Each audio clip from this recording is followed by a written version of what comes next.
नमस्कार साथियों, आप सबका पुनः स्वागत है श्रद्धा वेद पुराण में। तो आज हम लोग डिस्कस करेंगे श्रीमद् भगवद गीता अध्याय 8 श्लोक अर्थ 8। इससे पहले हम लोगों ने अध्याय 1 से 7 तक सभी श्लोक अर्थ सरल हिंदी भाषा में दोनों ही चैनल श्रद्धा एस्ट्रो ज्योतिष, श्रद्धा वेद पुराण में अपलोड कर दिए हैं। आप में से कोई भी व्यक्ति भगवद गीता का सरल हिंदी अनुवाद चाहता है, आप प्लेलिस्ट सेक्शन में जाएं जहां आपको 700 के 700 श्लोक अर्थ मिल जाएंगे। तो शुरुआत करते हैं आज का श्लोक अर्थ। भगवान श्री कृष्ण अर्जुन को समझाते हुए कहते हैं, हे पार्थ, यह नियम है कि परमेश्वर के ध्यान के अभ्यास रूप योग से युक्त दूसरी ओर ना जाने वाले चित्त से निरंतर चिंतन करता हुआ मनुष्य परम प्रकाश रूप दिव्य पुरुष को अर्थात परमेश्वर को ही प्राप्त होता है।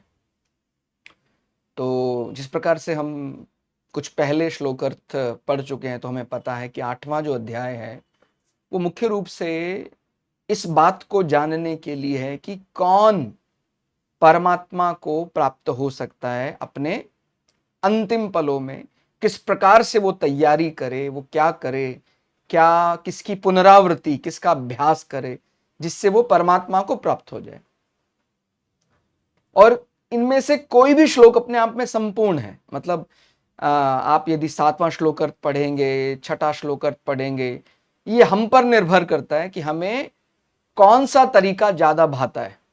जैसे अगर आप इससे पहले वाला श्लोक देखेंगे तो वहां पर भी बहुत ही अच्छे ढंग से बताया गया कि किस प्रकार संसार को महत्व दें, किस प्रकार परमात्मा के ध्यान को ज्यादा महत्व दे रहा है कोई, और कोई भगवान के ध्यान को ज्यादा महत्व दे रहा है, संसार को कम दे रहा है, और किसी ने संसार में ही, माने जो उसको फॉर्मेट मिला है उसी संसार में उसने परमात्मा को देखना शुरू कर दिया। तो उसके लिए फिर संसार और परमात्मा अलग अलग नहीं। तो इसी प्रकार से 8वें श्लोक अर्थ में भी हमें एक अलग ही रूप देखने में आता है। तो और ये जैसे मैंने बताया था, हर श्लोक का संबोधन बड़ा मायने रखता है। तो आप जानते हैं कि अर्जुन जो युद्ध क्षेत्र में युद्ध करने आए और किस परिस्थिति में फिर भगवान को गीता का उपदेश देना पड़ा। वो आए तो थे अर्जुन कि हम माँ की आज्ञा से, बड़े भाई की आज्ञा से धर्म युद्ध करना है हमें। जो आतताई हैं उनको बलहीन करके जो धर्म संगत, धर्म युक्त उनका जो राज्य है, उनका साम्राज्य, क्योंकि वो केवल राज्य की बात नहीं है, केवल अपनी जमीन जायदाद तक सीमित होता तो समझ में आता। अब अगर राजा अधर्मी होगा तो उसका कुप्रभाव पूरे राज्य पर पड़ेगा। तो जिस प्रकार से हस्तिनापुर में कहने को धृतराष्ट्र का शासन उस समय चल रहा था, लेकिन एक जिसको क्या बोलते हैं अप्रत्यक्ष रूप से दुर्योधन ही हम कह रहे हैं कि उन्हीं का ज्यादा वर्चस्व, उन्हीं का ज्यादा माना जा रहा था। वो जो कह देते थे पिता धृतराष्ट्र उसी को मानते थे। तो वो एक प्रकार से अधर्म का प्रतीक ही बन गया था। तो उससे सभी को, राज्य के जितने भी नागरिक हैं, सभी को एक प्रकार से ना चाहते हुए भी अधर्म के नीचे कार्य करना पड़ रहा था। और यहाँ तक कि उनका जो उस हस्तिनापुर के राज्य के लिए उन्होंने शपथ जिन्होंने खाई थी, भीष्म पितामह, वो भी एक प्रकार से ऊब चुके थे कि मैंने तो ये मानकर शपथ ली थी कि मेरे पिता जिस गद्दी पे बैठे, आगे चलकर उसी समान, उन्हीं समान कोई व्यक्ति बैठेगा तो मुझे उनका अच्छा लगेगा, उनकी आज्ञा का पालन करना। लेकिन मुझे क्या पता था कि भविष्य में ऐसा कुछ हो जाएगा जहां मुझे दुर्योधन, माने अप्रत्यक्ष रूप से दुर्योधन की आज्ञा मानने के लिए विवश होना पड़ेगा। तो एक प्रकार से जिनकी सबसे ज्यादा श्रद्धा, सबसे ज्यादा निष्ठा है हस्तिनापुर में, अब वो भी ऊब गए थे कि अब क्या करें। हमने एक तरफ से शपथ ली है, इसी प्रकार से विदुर की भी स्थिति थी और संजय की स्थिति थी। कई ऐसे थे जो भगवान के बड़े भक्त थे, फिर भी वो राष्ट्रद्रोह नहीं कर सकते थे।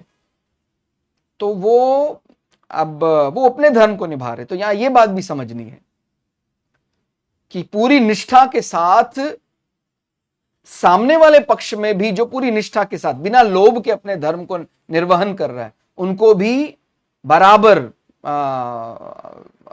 राष्ट्र सेवा का फल मिलेगा, और उनको भी पुण्य लोकों की ही प्राप्ति होगी, क्योंकि उन्होंने वो केवल अपने व्यक्तिगत स्वार्थ के लिए नहीं देखा है।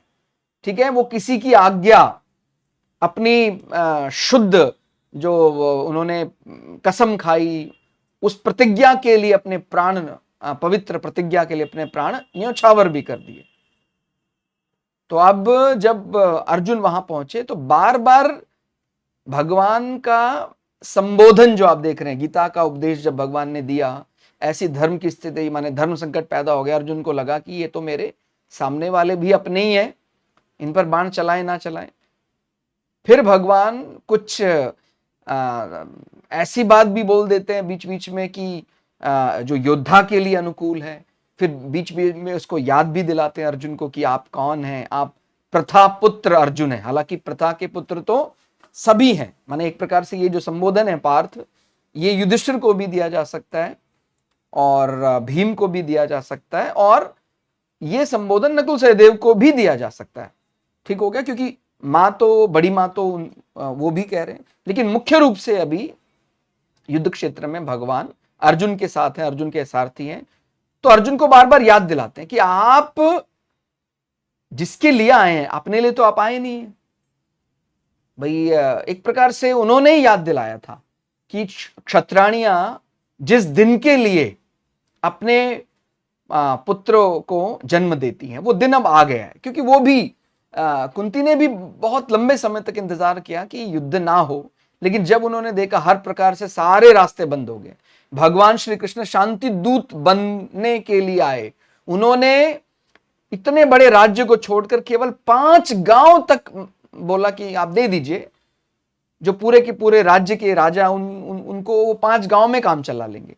जब वो भी नहीं दिया तो फिर क्षत्रिय धर्म की याद दिलाने के लिए कहा, और उनकी आज्ञा से युधिष्ठिर, और युधिष्ठिर की आज्ञा से फिर अर्जुन तैयार हुए। तो एक प्रकार से अगर माता कुंती रोक देती या आज्ञा ना देती तो वो कभी भी केवल अपने निजी स्वार्थ के लिए या मुझे राज्य मिल जाए इसके लिए वो युद्ध के लिए तैयार ही नहीं होते।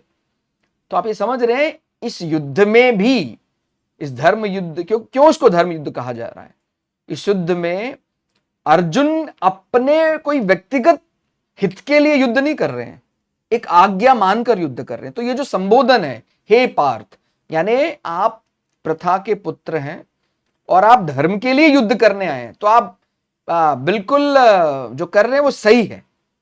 किसी प्रकार का धर्म का दोराहा, धर्म संकट अपने हृदय में मत पालिए।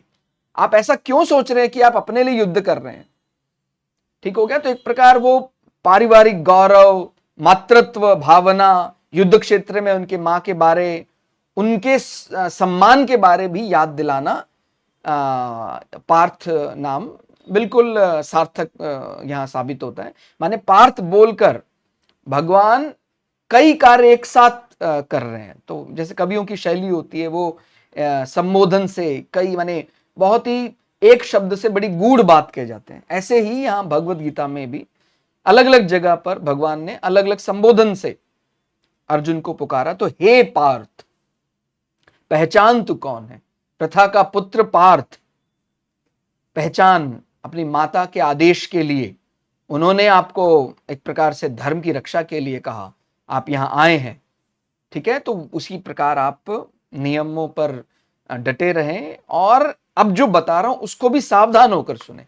यह नियम है कि परमेश्वर के ध्यान के अभ्यास रूप योग से युक्त, मतलब जो परमात्मा के ध्यान का अभ्यास योग रूप में कर रहा है। एक तो हम सामान्य जो बोलते हैं हम अभ्यास कर रहे हैं, अगर अभ्यास रहेगा तो उसमें अच्छा या बुरा लग सकता है कि भाई अभ्यास ये मुझे पसंद है, ये नहीं पसंद है। एक जब अभ्यास योग की बात आती है तो वो केवल सच्चा, माने वो धर्मनिष्ठ कार्य है, वहां पर फिर ये अच्छा बुरा समाप्त हो जाता है। जब भी धर्म की बात होती है तो फिर आपको अच्छा वो कर्म नहीं लग रहा है आपको, जैसे अभी अर्जुन की परिस्थिति भी है, कुछ चीजों को लेकर वो उसको लग रहा है कि शायद ये ठीक नहीं है, लेकिन जब धर्म कार्य करना है तो फिर वहां समता आ जानी चाहिए, अच्छा बुरा समाप्त हो जाना चाहिए, उसको फिर अभ्यास योग ऐसा कहा जाता है। तो ये एक सामान्य अभ्यास नहीं है परमात्मा को बार बार ध्यान करना, और अब किसी को वो ध्यान करना बड़ा लुभावना भी लग सकता है, और किसी को ये थोड़ा सा उबाऊ और खिन्नता देने वाला, क्या बार बार उसी काम में आप लगा रहे हैं। तो यहां ये प्रश्न है ही नहीं कि प्रसन्नता दे रहा है खिन्नता दे रहा है, यहां पर तो ये प्रश्न है कि वो अभ्यास योग वो आपको धर्म से मिला सकता है, ठीक हो गया, और दूसरी ओर ना जाने वाले चित्त से निरंतर चिंतन करता हुआ, और कोई दूसरा मार्ग रखना ही नहीं है। मतलब जिसको हम बोलते हैं ना, हमारा ये जब सामान्य अर्थ होता है योग का, कि भाई हम ये शब्द इस्तेमाल करते हैं बार बार, योग का मतलब एक प्रकार से मिलन भी होता है। मतलब आप जो देख रहे हैं, जिसके बारे विचार कर रहे हैं, वो लक्ष्य आपका एक ही केंद्रित होना चाहिए, ये बांटना नहीं अलग अलग, यहां लगा दिया वहां लगा दिया। जब आप आए थे यहां युद्ध क्षेत्र में, तो आप धर्म युद्ध के लिए आए थे, अभी आपने रिश्तेदारी को और अलग अलग प्रकार की चीजों को आगे अधिक महत्व दे दिया, तो आपको जो धर्म युद्ध की आज्ञा मिली थी आपने उनको महत्वहीन कर दिया। तो याद कीजिए अपने माता को, उन्होंने किस प्रकार से आपको आदेश दिया था।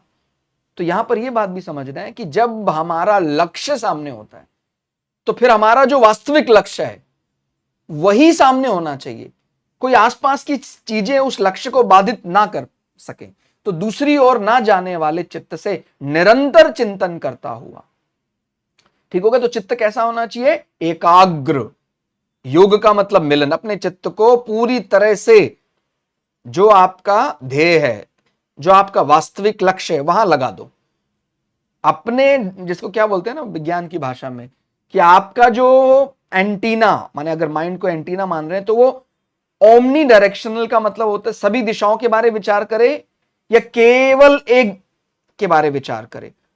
तो अगर ये बहुत विषयों के बारे में सोचेगा तो फिर वो योग में नहीं लग पाएगा।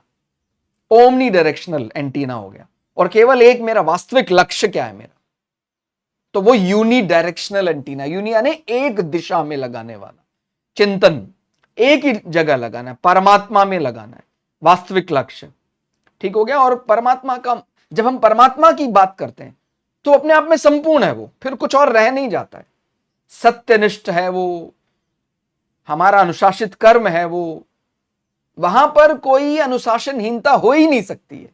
जब हम परमात्मा के ध्यान की, परमात्मा से प्रेम की बात करते हैं, वहां तो शुद्ध अनुशासन है, प्रेम है, ठीक है, वो तो प्रेम की पराकाष्ठा है। दिखने में चाहे, अब कोई ये कह सकता है कि सर युद्ध में प्रेम की पराकाष्ठा कहां है? जो बहुत बड़ा प्रेमी है धर्म का, ईश्वर का, प्रकृति का, वो ही धर्म युद्ध करने के लिए इस प्रकार की परिस्थिति में आ सकता है। नहीं तो जैसे अर्जुन के मन में ये धर्म संकट पैदा हो रहा, हम सबके मन में भी पैदा हो सकता है, लेकिन अर्जुन आगे चलकर इस धर्म संकट से निकल जाएंगे। तो जो ईश्वर पर पक्का विश्वास करता है, मतलब अर्जुन का भगवान श्री कृष्ण पर तो विश्वास है ही, तो भगवान श्री कृष्ण एक प्रकार से धर्म को ही बता रहे हैं।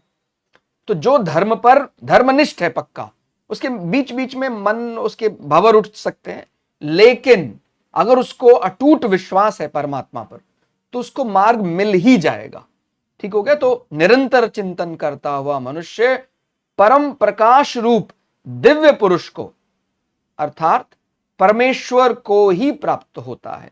तो यहां पर हम सामान्यतः जब भी एक अंतर करते हैं, हालांकि सब जगह परमात्मा ही हम मानते, लेकिन हम सामान्य शब्दों में प्रकाश पुंज, अंधकार, तो अंधकार से प्रकाश की ओर जाने की बात करते हैं, तो उसमें हम मुक्ति, पवित्रता, सात्विकता, इसकी बात करते हैं, ठीक हो गया। तो प्रकाश रूप दिव्य पुरुष को, अर्थात परमेश्वर को ही प्राप्त होता है। ध्यान में भी जब हम बैठते हैं तो इस प्रकार की चीजें ध्यान में भी हम महसूस करते हैं कि भाई धीरे धीरे जब ध्यान हमारा लगने लग जाता तो दोनों आंखों के बीच में हमें प्रकाश पुंज जैसा दिखाई देता है, तो उसको हम परमात्मा मानकर भजने लग जाते हैं। हालांकि एक जीवन में स्तर ऐसा भी आता है जब अंधकार प्रकाश सब कुछ एक ही हो जाता। लेकिन अभी शुरुआत करने में हमें तो सत्व रज तम से शुरुआत करनी पड़ेगी।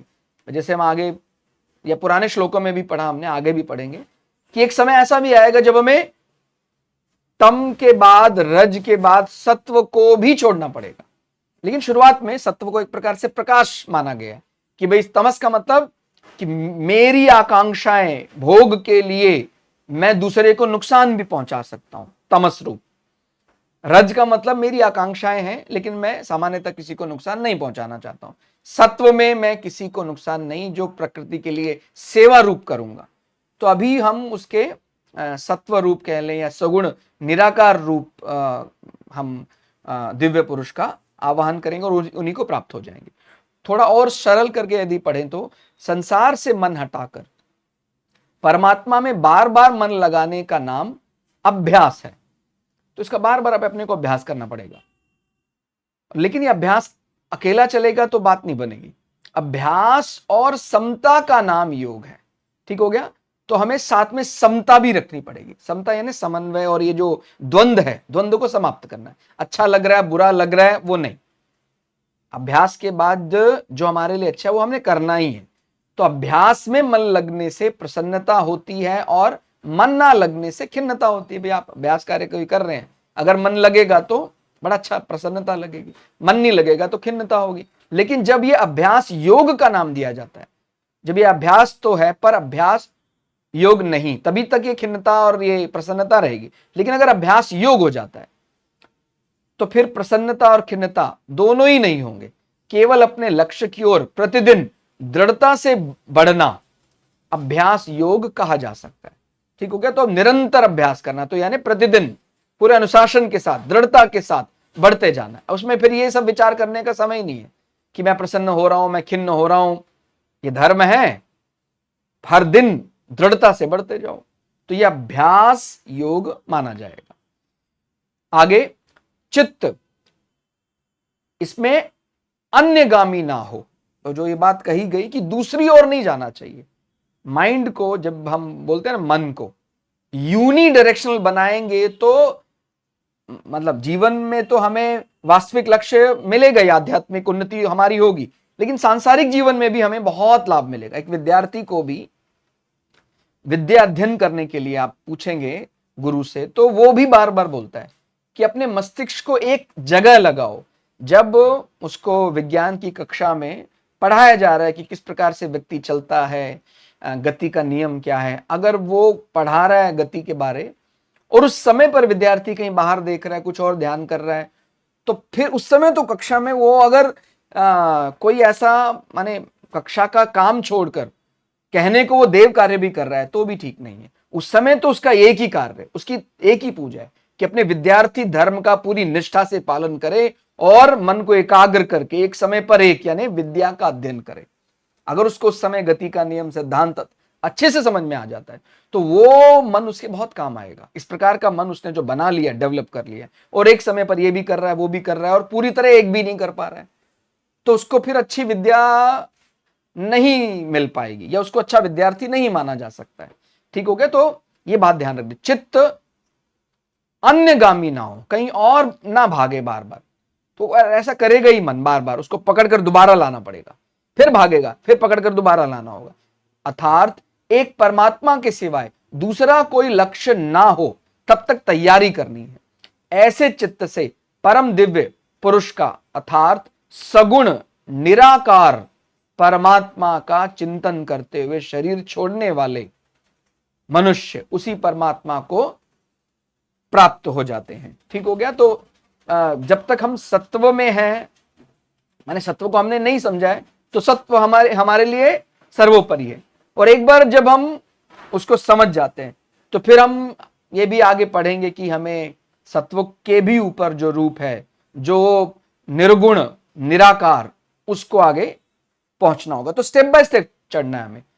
कोई सीधा जंप करके पहली से अंतिम सीढ़ी पे नहीं आ सकता है, उसको एक एक स्टेप करके आगे बढ़ना होता है। हो सकता है मेरी बुद्धि थोड़ी सी तामसिक प्रवृत्ति की हो तो धीरे से मुझे फिर ये समझाया जाता है कि भाई तामसिक थे तो अच्छा राजसिक ही होता है, फिर राजसिक समझ में आने लग गया तो फिर उसको सात्विक समझाया जाता है, और फिर उसको सात्विक भी समझ में आ गया है तो फिर उसको बताया जाता कि अब आपको तम, रज और सत्व के परे निर्गुण निराकार ब्रह्म, उसकी उपासना में लगना है। वहां पर ये अच्छा बुरा बहुत बढ़िया ये सब कुछ है ही नहीं। तो वो फिर अगला स्टेप हो सकता है, लेकिन वहां तक पहले पहुंचने से पहले अपने आप को उसके लिए तैयार तो करें। तो सत्व की आराधना करनी मुझे लगता है शुरुआत में सबसे बढ़िया होती है, और सत्व को समझने के बाद फिर वो निर्गुण निराकार जो सत्व रजतम से परे है उसको अपने आप ही एक प्रकार से समझने लग जाता है। शुरुआत हमेशा माने पहली सीढ़ी में थोड़ी दिक्कतें आती हैं शुरुआत में, भाई हम पहला कदम सीढ़ी में रखने के लिए उसमें थोड़ी दिक्कत होती है। एक बार जो हम सीढ़ी पे चलने का तय कर लेते हैं फिर तो चढ़ते चढ़ते हम पहुंच ही जाते हैं। ठीक हो गया, माने भगवत गीता मिल गई हमें, उसमें मन लगने लग गया तो आधा काम तो हमारा ऐसे ही हो गया। अब भगवत गीता तो पढ़ ही लेंगे हम क्योंकि हमारा मन लगने लगा है। पहला अध्याय खत्म किया, दूसरा खत्म किया, करते करते करते 15वां 16वां 17वां 18 पूरा हो गया।